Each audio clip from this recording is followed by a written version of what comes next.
All right, good evening. We're going to go ahead and get started. But before we do, I just want to say first, welcome and thank you for coming this evening. This Zoom is set up as a webinar tonight, and one of the features of the webinar is a Q&A feature that you'll find at the bottom of your Zoom screen. And if you send a question using that feature, your questions will come directly to us without anyone else in the webinar seeing them. And Jonathan and I will take turns moderating questions as they come in that way. So do please feel free to ask questions at any time this evening as we're going through our presentation. I'm Kate Meyer. I am one of 8 MLTI ambassadors working for the Department of Education to support schools in the areas of technology integration and digital citizenship. This is a 2-year position with the Department of Education.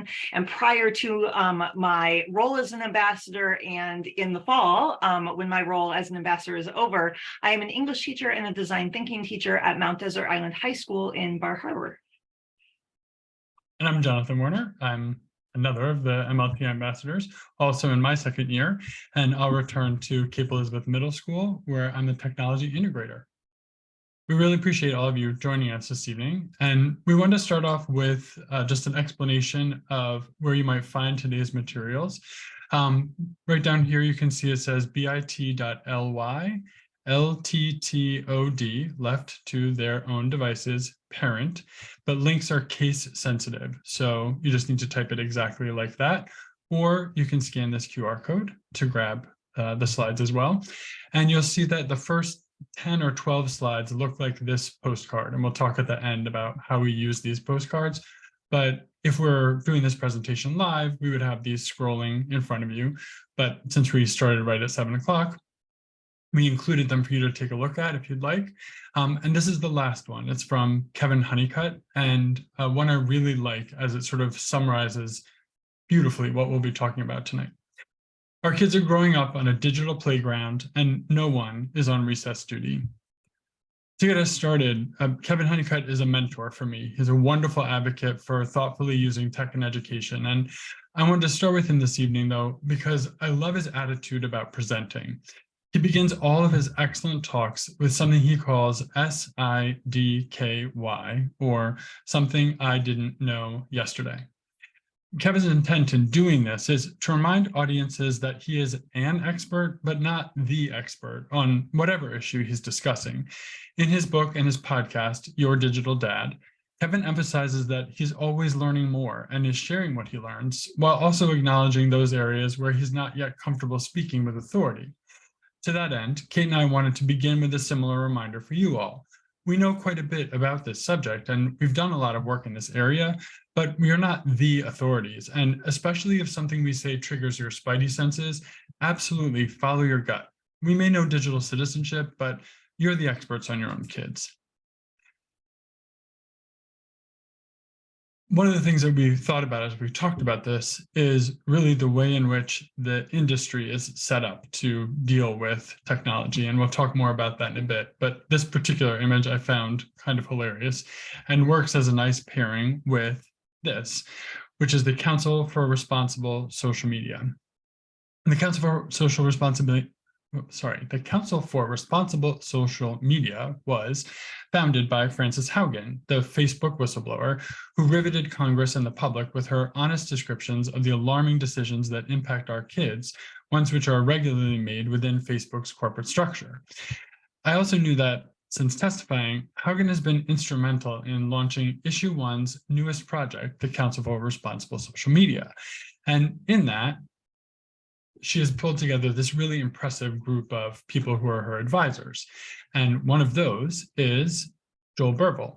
He describes himself as a TikTok disinformation specialist.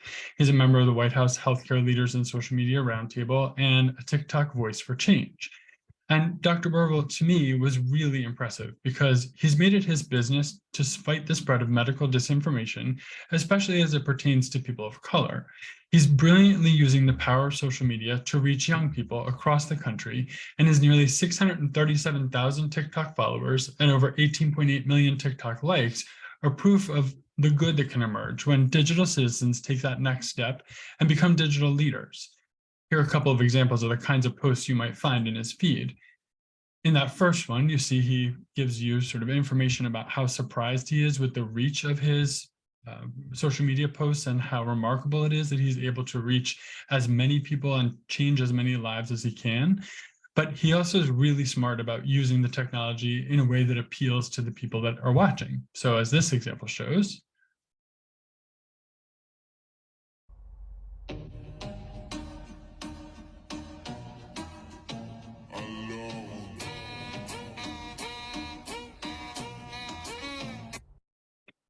Dr. Burville's celebration there perfectly captures the joy of his discovery that one of the posts that he's created helped one of the people watching discover that their mole was in fact cancerous, something they would not have known if they hadn't seen it.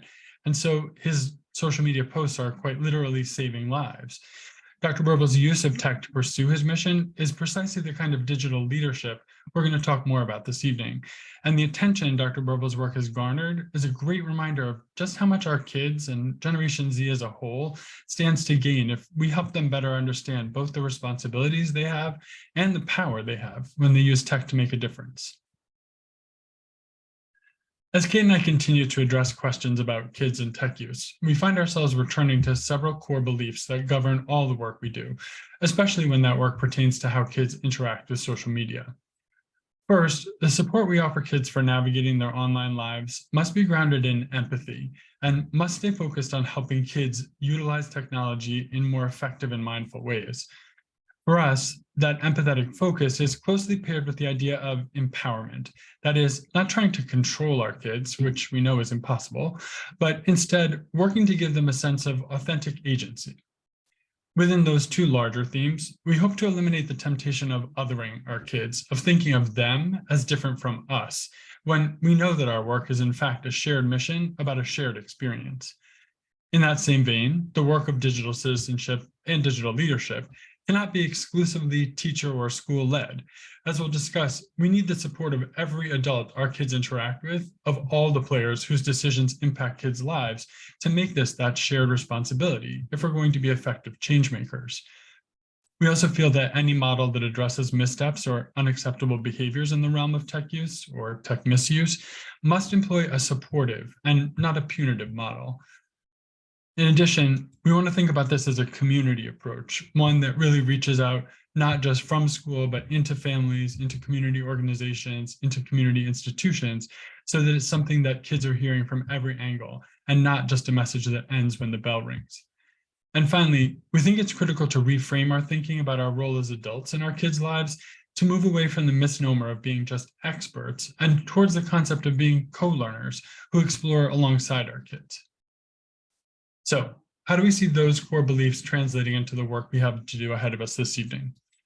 We'll start by re-examining our perception of how Gen Z experiences technology. Specifically, we want to focus on understanding the internal experiences of Gen Z as they encounter, incorporate, and inhabit their world online. Second, we'll try to help rethink our assumptions about why Gen Z continues to struggle. We know Gen Z is being actively and unconscionably manipulated by big tech. So we'll next turn to understanding those external forces that are at work in our kids' lives. And finally, we hope to reconsider our role in supporting kids' healthy tech use.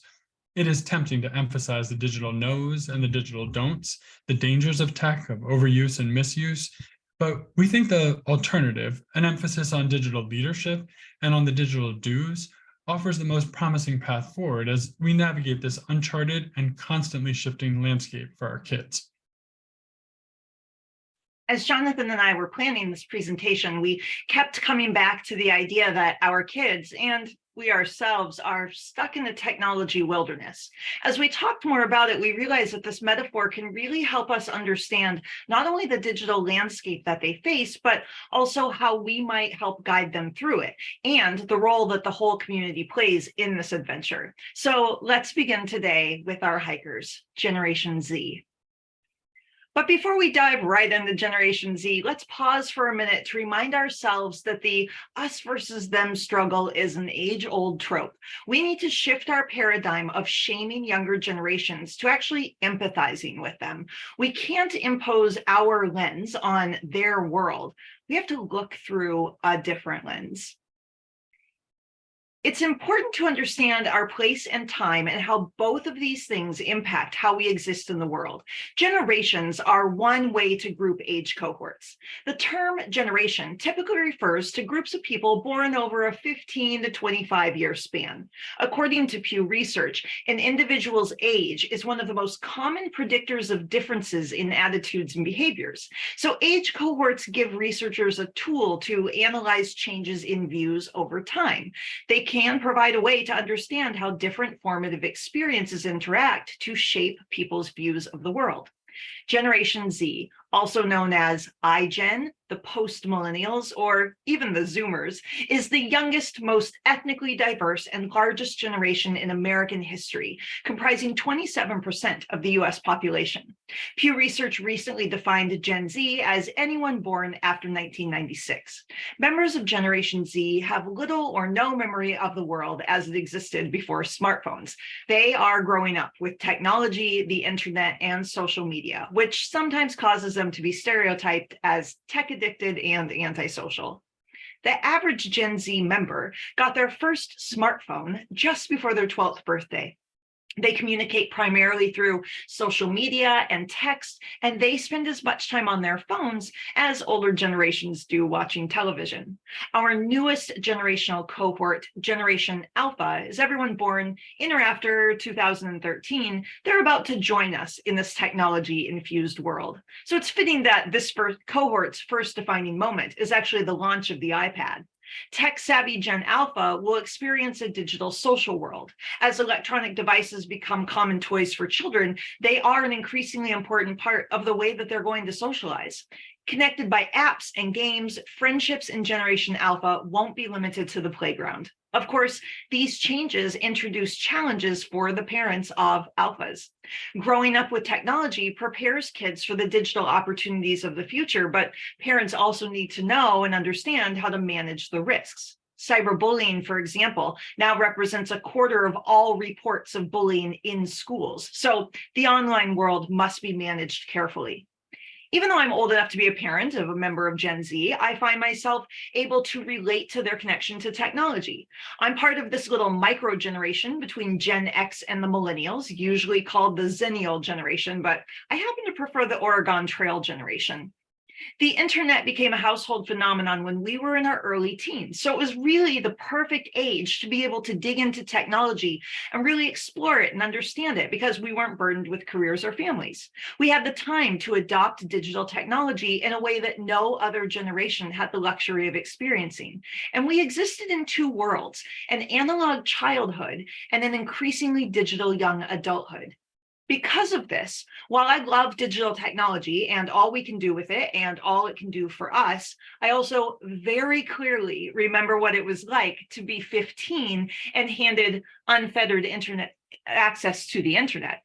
And so I have some concerns, and I have a deep sense of responsibility to help lead Gen Z through this digital world.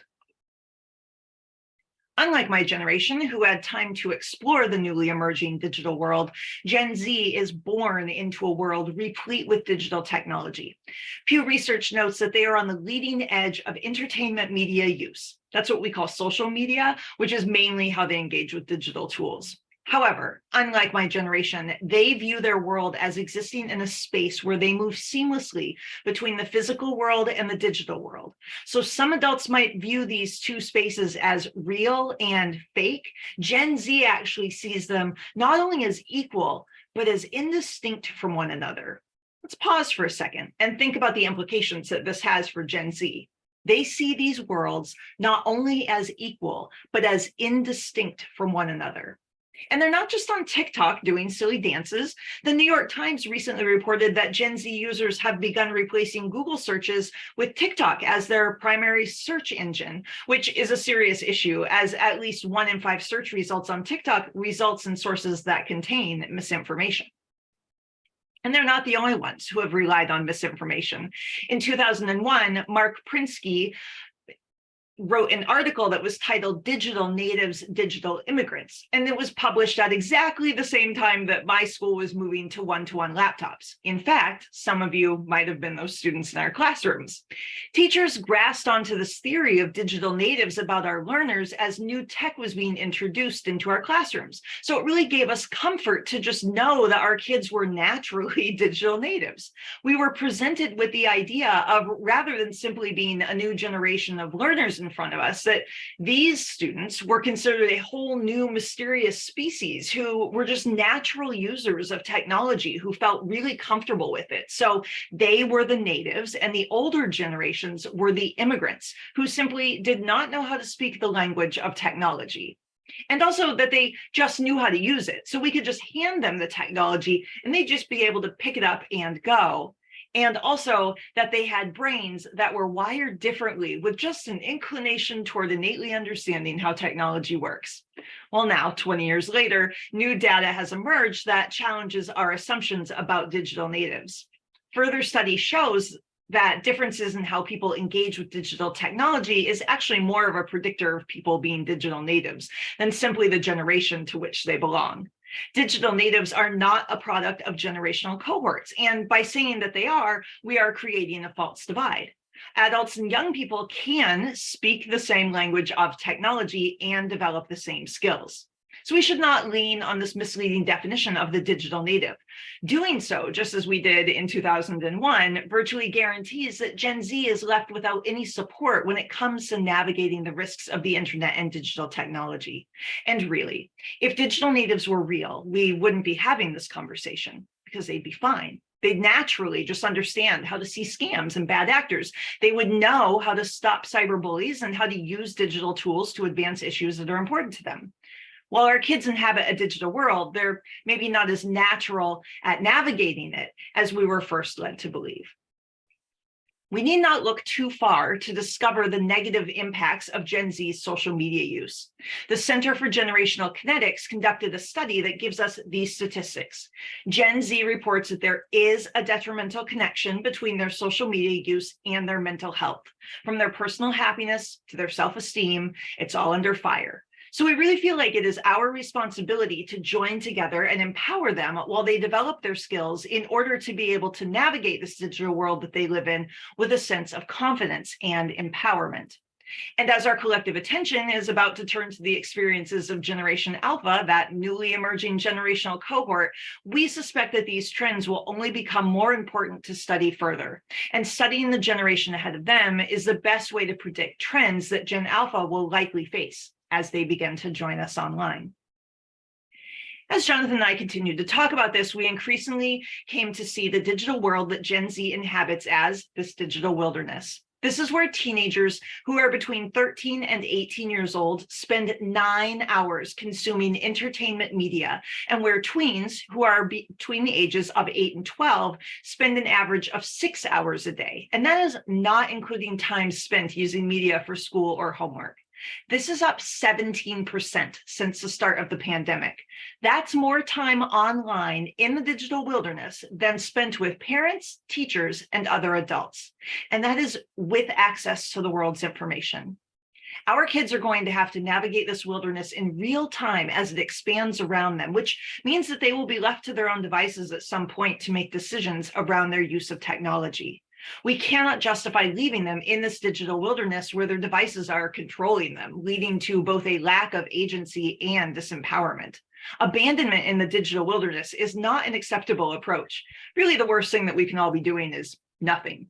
Yet there is a way out, and it is our job to help them navigate this wilderness safely.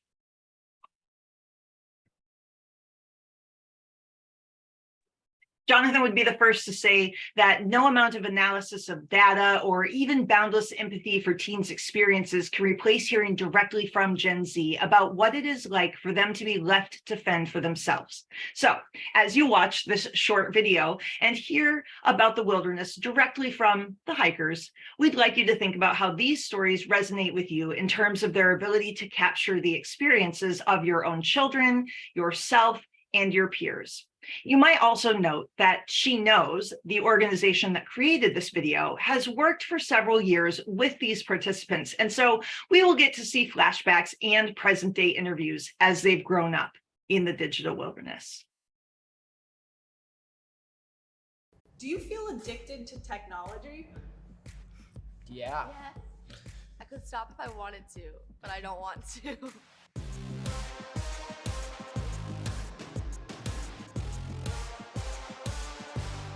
I use my phone 4 hours a day, and Hulu and Instagram are my top used apps, and my mother is gonna kill me.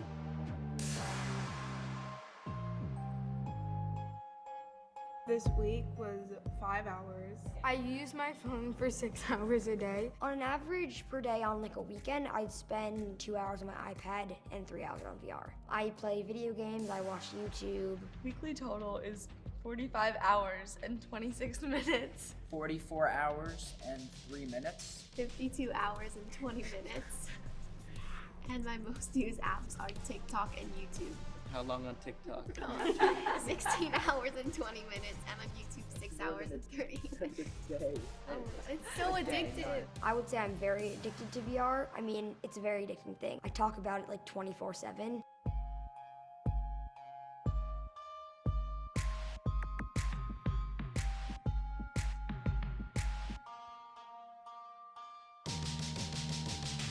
I've had one of those nights where I'm just like, I need my phone. I need it, I need it, I need it. So I constructed myself this. It's my fake phone. It only has one app, and the app is Grey's Anatomy. So I've just been watching a bunch of Grey's Anatomy on my phone.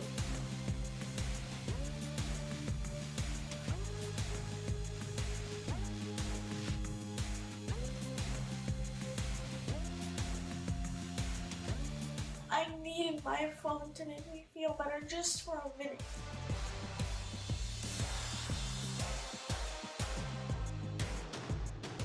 I go down the YouTube rabbit hole a lot, where you just like video and video and video. I don't stay away from it, I embrace it. I'll just like find myself spending more and more time on TikTok, usually at like 2 a.m. There's no other way to like entertain myself. Like if Yeah. I'm bored, then it's just like, oh, well, my YouTube. phone's there, so. Yeah.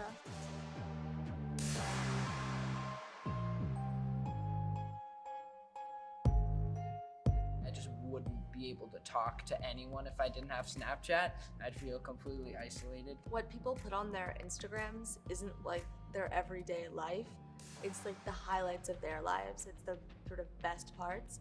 And when we try to make their highlights our whole lives, it gets kind of like obsessive. I feel like the amount of likes you get kind of ends up validating whether or not it's a good photo or it looked pretty in the photo. Other people liking it is like, okay, they like me. I'm okay, I'm good. I value likes in the same way I like getting compliments. Nobody doesn't want a compliment. I use my phone a lot as a stress relief because there are a lot of things I have going on in my life. I don't have to worry about if my friends like or do not like the posts and the social stress that I get. What's addictive about Instagram is, just it's an endless bowl of soup. You keep going, you keep scrolling. I feel like I wouldn't have any friends if I didn't have my phone. If nobody else had a phone either, I don't think it would be much of an issue for me. But it's the idea of like me being the only one without social media, or me being the only one without a phone, and feeling like I'm the weird one. I'd say that the only real problem is Netflix, but after a week I've gotten used to not being able to watch it. But I am exercising my restraint, and I guess that's good for me. I also put a cap on my social media. I thought would be fun, shake things up, so I can only be on Instagram for 1 hour a day. Did this to myself. Yeah, having social media definitely made me feel bad. I feel like living in a non-digital world is like a lot better than like scouting like your life for like pictures.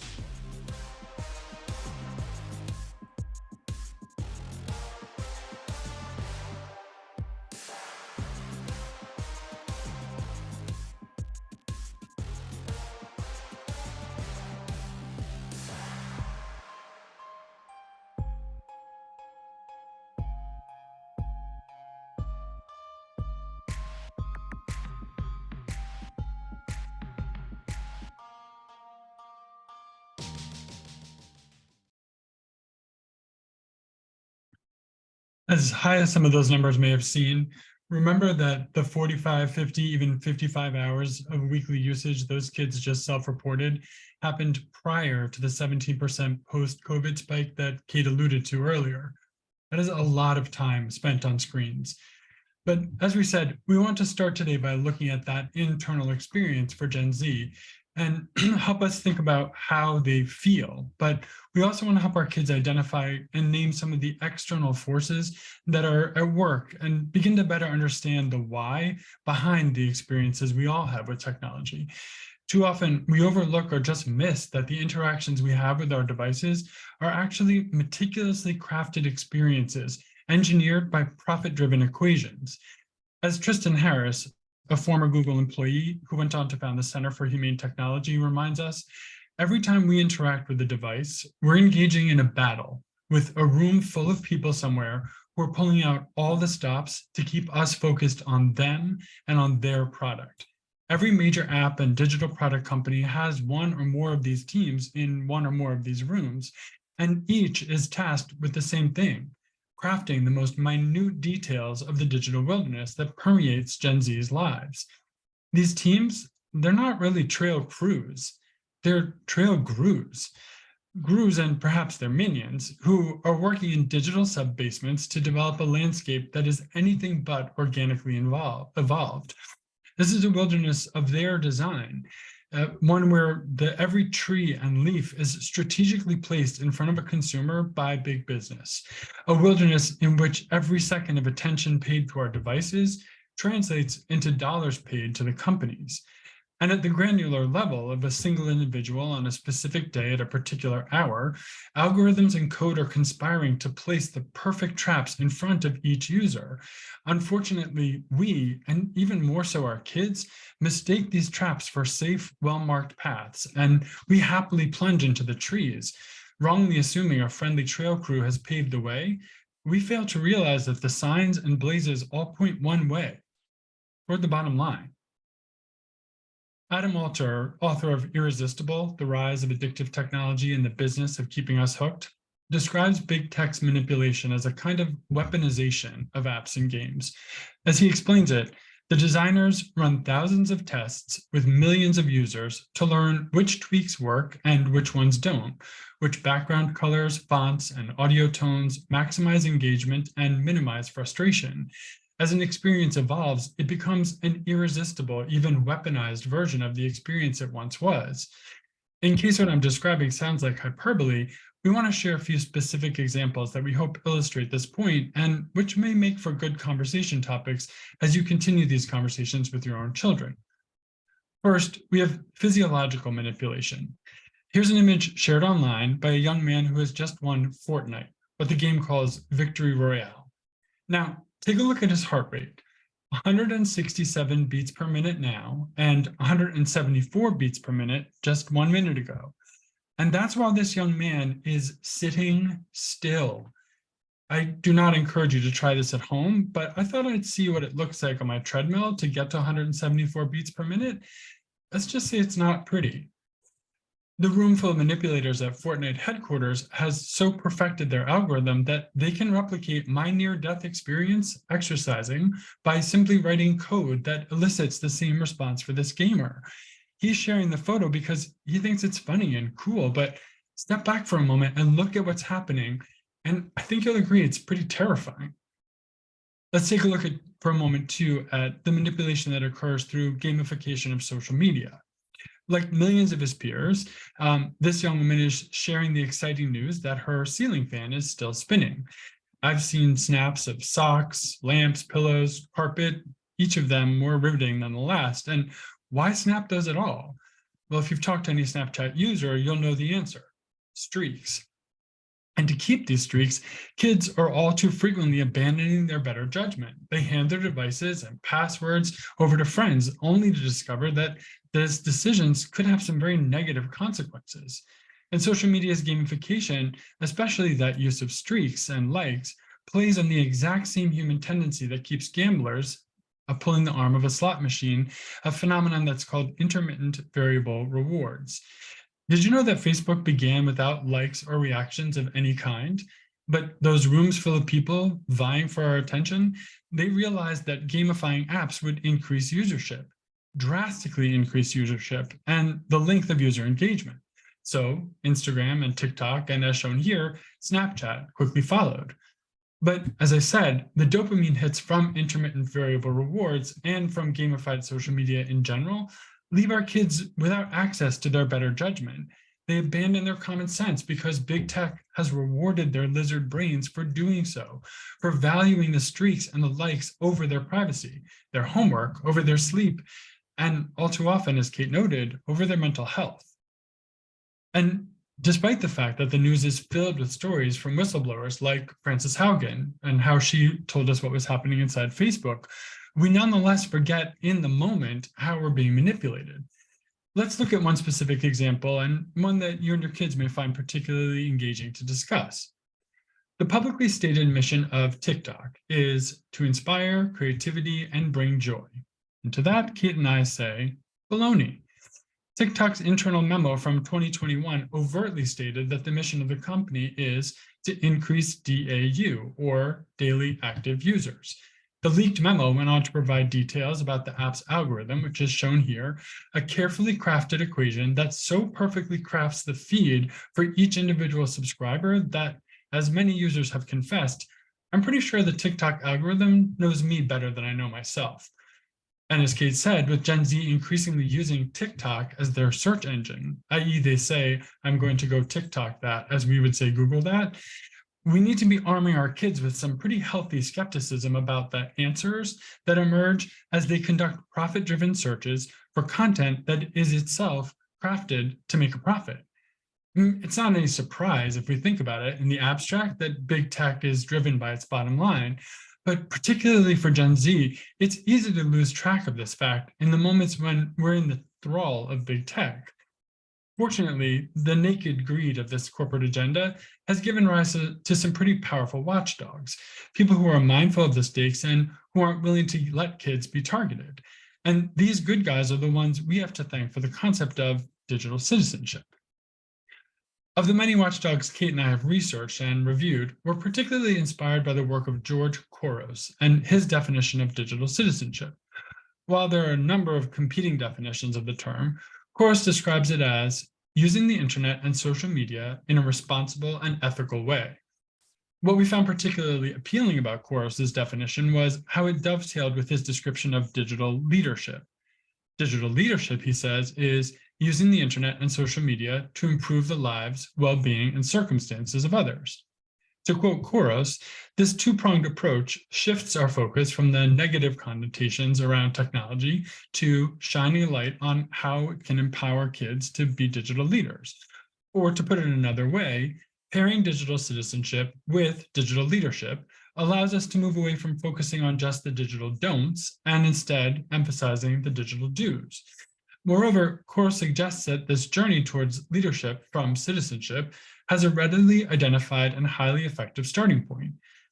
Our kids are all future Dr. Burbles, the TikTok medical disinformation specialist, and Couros has found that if we can help Gen Zers articulate issues that they're passionate about, we can help them focus their energy online to using digital tools to make positive change. And for younger kids, and any kids for that matter, this shift can also focus to creation, that is, from just looking at their devices to creating things on them, whether that's inventing things, writing code, drawing, planning, or coming up with any ways to make using that device. As you help your kids move toward leadership and towards digital creation, talking to them about how they interact with the device can be an incredibly powerful tool. So we've pulled together just a few starting points for dinner table or car on the way to practice conversations that we hope help illuminate some of the areas for potential growth. The first category of these mini discussions falls under the heading of behavioral architecture. It's often defined as the choices you make in the present to influence the behavior of your future self. The Post-it that you put on the refrigerator reminding you to drink water instead of soda, that's behavioral architecture. So in the context of tech use, we might encourage kids to remove notifications and not have them to influence how they feel physically. Ask them whether or not it's a person who's notifying them. If not, why do you need to know about that in this moment?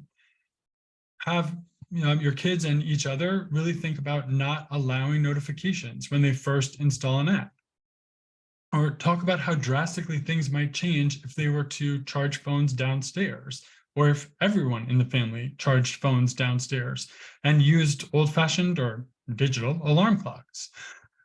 Having the opportunity to organize and participate in screen-free events. There's a couple that are kind of interesting that you might consider, but ones where, like the students that we saw in the video, they're taking an opportunity to just take some tech-free time.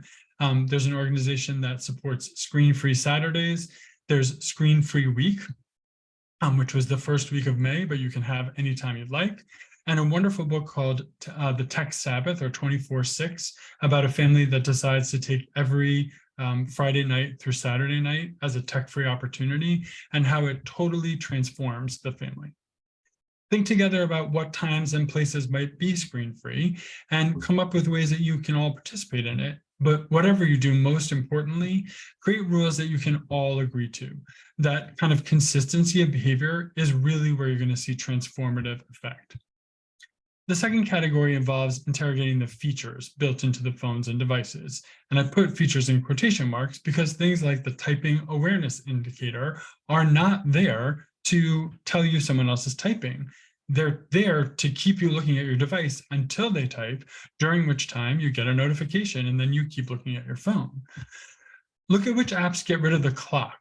And in this example, you see on the left-hand side, the New York Times gaming app shows their clock up here in the corner, and seemingly very similar, the Sudoku app does not show it. It's gotten rid of it because they have coded it to disappear because they want you to lose track of time. It's all very intentional. Look at your screen time or similar app that uses, gives information about statistics, like the kids did in the video.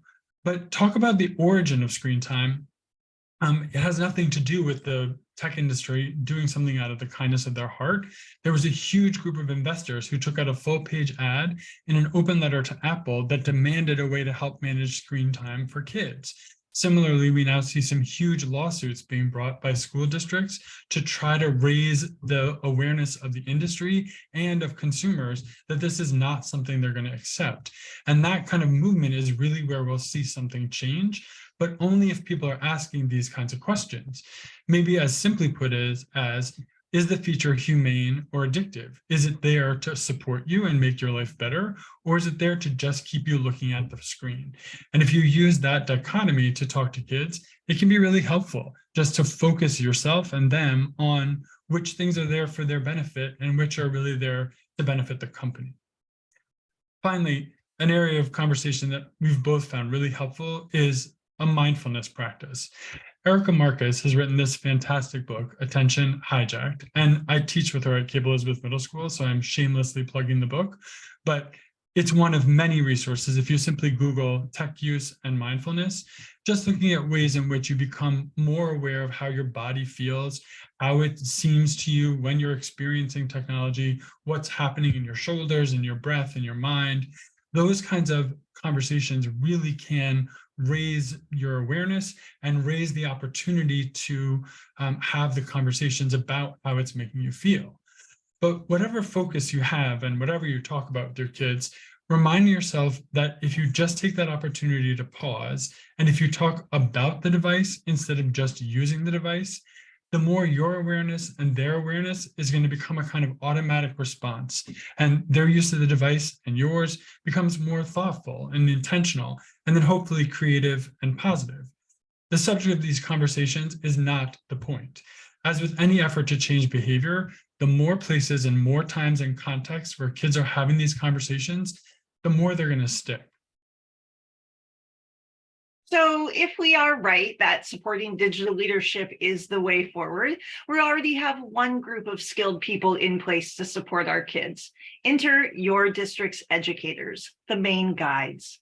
These guides are your district's educational experts. They are on the front line of the digital wilderness, leading your hikers through their adventures. They spend hours upon hours honing their craft and keeping up with current research and trends, including best practices when it comes to how to navigate that digital wilderness. While these guides are the educational experts, they need you as partners, the experts on your children. Anything educators are doing will be even more effective if kids are hearing consistent messages about these challenges at home and at school. So we're going to share some resources with you that can help you have these conversations at home. We're just showing you this slide here to show you that we are linking everything up for you. We will share the link to the slideshow again, probably a couple of times before we finish. So when you get to the slide, everything is linked right here. So Common Sense Media, who is the sister organization to Common Sense Education, that's for educators, offers a wealth of resources for parents. Their media list recommendations for families can help you get age-appropriate ideas for things like movies, TV, streaming, games, apps, books, and more. You can filter recommendations by age to help you find the best media for your children. They also have a video library of parenting tips. On this page, you will find a library of videos that will help you navigate topics like how to handle cyberbullying, gaming, news media, online safety, parental controls, and more. And if you prefer articles, they have a curated collection on the same topics. Read articles on screen time, school technology, social media, and get up-to-the-date recommendations for how to navigate all of it. And finally, one of our favorite resources for parents, the Family Tech Planners. The Family Tech Planners provide age-appropriate planners to support you and your family to have meaningful conversations about tech use together as a family.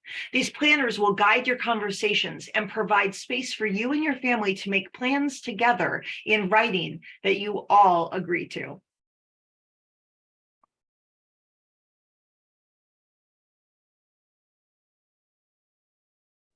I mentioned the dinner table conversations or the conversations in the car, and Common Sense Education also gives teachers and then parents some really impressive resources to help you initiate and structure some of these discussions with children. The packets are organized by grade level, so I'll just take a moment to show you the grade 6 through grade 8 packet to give you a sense of what they contain. But in those situations, each of them gives you an opportunity to really just engage in any number of these sort of focus questions. The first is, do you want to think about ways to slow down and self-reflect, that kind of mindfulness practice? The second, to explore perspectives with curiosity and empathy. The third, to seek facts and evaluate evidence. The fourth, envisioning options and impacts. And finally, taking action and responsibility. And these mindsets that we're asking them to engage in is really the focus of digital citizenship topics that match up with ones they'll be talking about in school as well.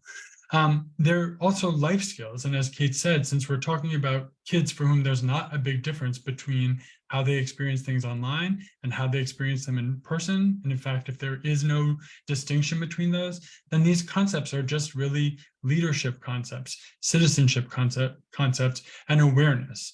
So as we think about this too, remembering that neither school nor family alone is going to be successful, but if we're working together, that collaboration with this kind of focus can be really helpful. Before we wrap up, let's take one more look at these core beliefs and ask yourself, is my approach to tech use, both for myself and for my kids, guided by being supportive, acting as co-learners, demonstrating empathy, acting as community, removing any sense of us versus them, and then sharing responsibility for the work? And if not, how might you change your approach? Finally, before we go, Jonathan and I have found that the most helpful thing we can do is to end these sessions by helping you begin your own conversations with other parents and your children about these topics right now, in real time. So we've created this set of digital postcards to send to your friends and to your own kids to provide prompt questions to jumpstart your discussions. As we go through them together, we'd love for you to screenshot or take pictures of any of the ones that strike you, and then text or email them to people that you know.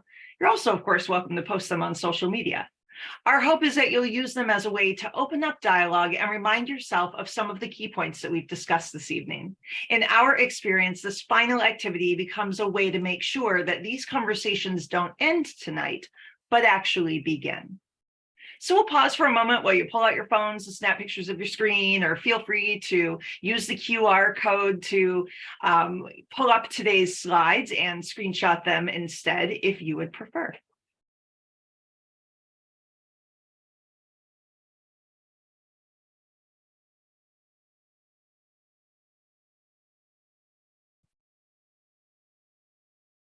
Digital leadership. How might we help our kids focus their tech use time on improving the lives, well-being, and circumstances of others? Digital creation. How might we help our kids focus their tech use time on creating and not consuming media?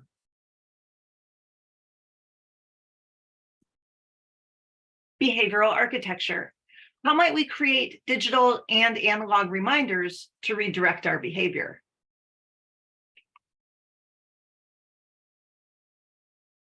What could be a tech-free space or time? Bars, meals, a time of day, a day of the week?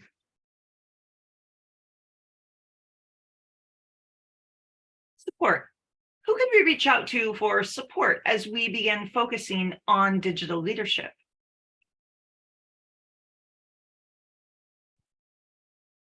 Weaponization. How do we feel and how do our kids feel knowing that the tech they use is actually being wielded against them?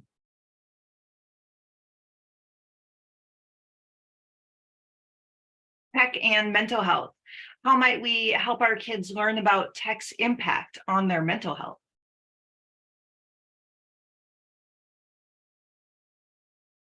Empowerment.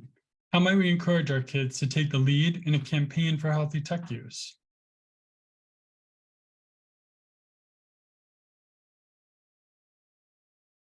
One ring to rule them all. How might things change if we all followed one set of rules about technology?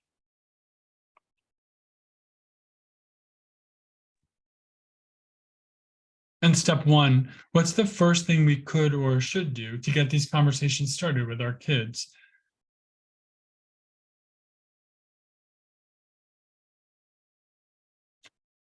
So we want to take these last few minutes to take any questions you have in the Q&A. And as you're doing that, I'm going to go all the way back to the beginning to the postcards that I mentioned that also might give you an opportunity to start these conversations.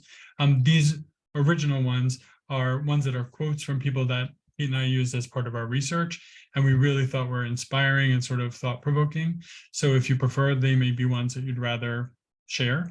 Either way, as Kate said, our hope is really just to get the conversation started and use the opportunity to begin talking to others, talking to your peers, talking to your kids. One of the areas that I've seen really fantastic growth is when you have a group of families together and you have kids from one family talking to parents of another family.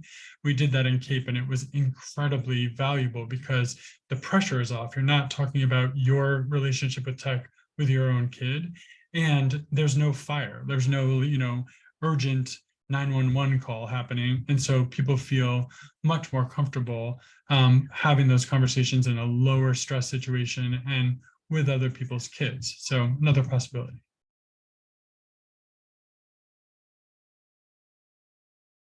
Hopefully you have on the bottom there a Q&A that ask anything you'd like.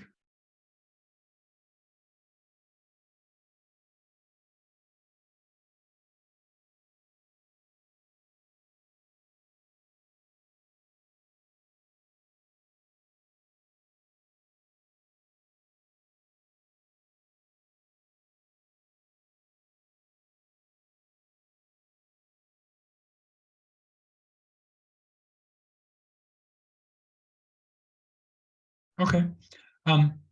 We will be happy to answer any questions. We'll stay here for a few more minutes if they come to you. But otherwise, the link to the slides will take you first to these 12 slides you're seeing right now, then to the presentation slides you saw, and then finally the postcards that we encourage you to share any way you'd like to get the conversation started. We really appreciate the chance to talk to you this evening and hope you have a great night.